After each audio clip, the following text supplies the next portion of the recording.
Bosgarren ariketa honetan, edozein irakaslek milaka aldiz erantzun behar izan duen galdera bat erantzuten lagunduko digu katuak. Orduan, aprobatu dut edo ez dut aprobatu. Galdera horri erantzuteko, katuak badaki zer den aprobatu bat eta zer den suspenso bat. Betiko moduan, kontrola ataleko banderita sakatzean piezarekin hasiko dugu gure puzzlea. Ondoren, orain arte erabili ez dugun sentsoreak ataleko galdetu zein da zure izena eta itxaron jartzen duen pieza erabiliko dugu. Baina, gure izena galdetu beharrean, nota eskatuko dugu. Zein da zure nota. Guk erantzunean jartzen dugunaren arabera, irakasgaia gainditu dugun edo ez esango digu katuak. Horretarako, kontrola atalean aurkitu daitekeen pieza bat erabili beharko dugu.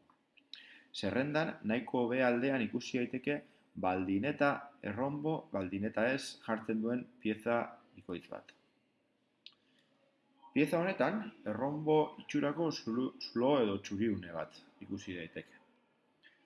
Erronbo itxurako zulo honetan, eragiketak ataleko pieza bat jarri beharko dugu. Erronbo itxurako lehenengo pieza erabili dezakegu adibidez.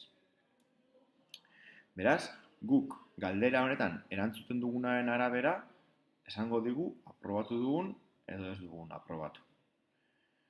Nota, guk nun dago erantzuna, nun ikusi daiteke erantzuna zein den. Bueno, sentsoreak atalera itzultzen bagara, galderaren azpian erantzun jartzen duen pieza bat ikusi daiteke. Erantzun honetan egongo da guk sartzen dugun zenbakia. Beraz, hau lehenengo txuriunean sartuko dugu. Zer esan nahi du erronbo honek? Erantzuna 5 baino txikiagoa bada, nik hemen 5 bat idatzita, katuak esango digu zer daukago. 5 baino txikiagoa denean, penko. Aldiz, 5 baino handiagoa bada gure nota, aprobatu dugula esango digu.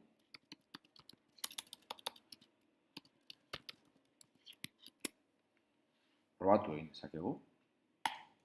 Zein da zure nota? 6. Oso ondo, aprobatuta. Zein da zure nota? 4. Penko. Beraz, mendik aurrera badaukazue erantzuna. Betiko moduan eta ohitura honei jarraituz ariketa gordetzea baino ez litzateke faltako.